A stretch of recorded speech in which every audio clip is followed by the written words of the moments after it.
do this week, or what I'd like you to do this week, is an extension from what we did last week, which was the drop. I want to go into hit and smash.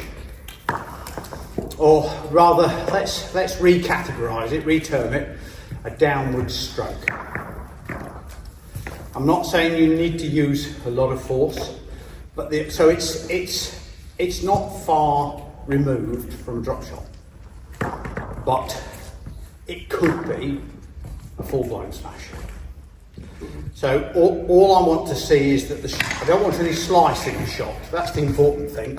I just want a solid, straightforward hit downwards. And the reason I'm saying don't put too much force into it, what I will do is extend it, as I did last week, so that it includes whoever's feeding at the other end, either to play a drop shot or maybe a clear, or a block return, either a block return or a return to the back of the court. So whoever's hitting will need to be conscious of the fact that if they're hitting a good one, a hard one, then they've still got potentially to move all the way into the net to pick the next one up. Now I think the feeding will dictate to some extent what sort of shot you play from the back of the court. If you're stuck in the back lines, it's probably not very sensible to hit a full-blown smash, because you've got a long way for it to travel. If you're stood half court and there's much more chance of you making a winner, then by all means give it all you've got. And you've also not got as far to travel to get into the net. But if you're stood at the back of the court here and you're on the attack, I would look at hitting something either straight or maybe slightly cross court, but not fully cross court, but into the middle, hitting into the middle between the two opponents,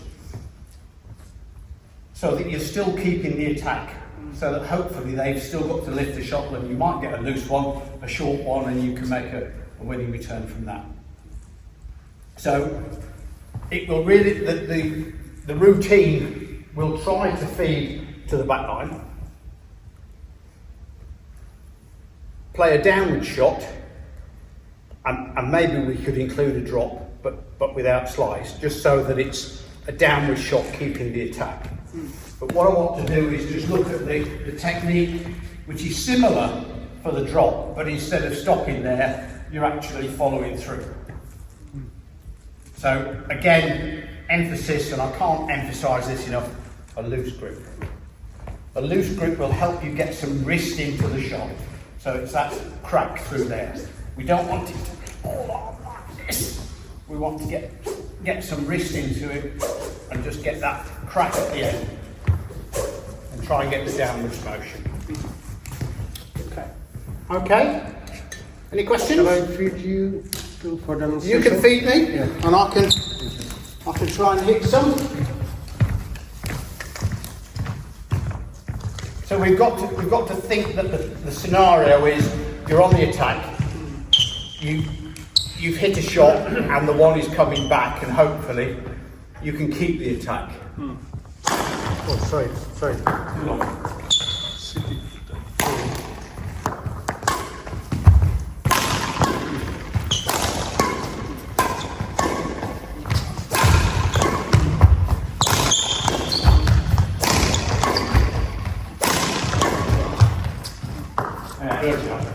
Very good grip. So that's the sort of thing I'm talking about. Yeah. So it's basically it is the smash, proper smash. Well, that's what I'm trying to do, is get the shuttle down from there. Okay. But all I was saying was, it really depends how fast you are, where the shuttle is, and also what the communication is like with your partner. Right. Who's going to take that one at the net? Because if you're literally stood on the back line or outside the back line, hitting one coming in, it's a long way there. Yeah. Okay. So basically we are not going to clear it. The smash should come to this area, basically. I think initially what we'll try and do is just return the smash with a block clear, so to the back of the court as you were doing. if I'm doing all the feeding, what I will try and do is play some block defences if I can, Okay. just so that the person that's hitting has to. I mean, I won't make them ridiculously tight, Yeah. but Okay. it's sort of area, because if you play a drop or a smash or whatever it happens to be, and someone's very able on the other side, they may well be down like this defending and pushing it flat back at you. Right. So that's the thing. Okay. So who's gonna start? Any more questions?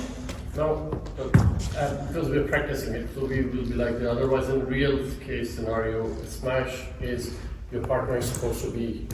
Yeah, we work on, as we mentioned last week, we work on the assumption that you're tied around the middle Yeah. with a bit of string. If you're back here, then your partner is more than likely, hopefully, going to be stood in this sort of position. Yeah. Maybe even a little bit over this side. Yeah. Okay. Right. Okay, so let's keep like 5 or 6 smashes or maybe 10.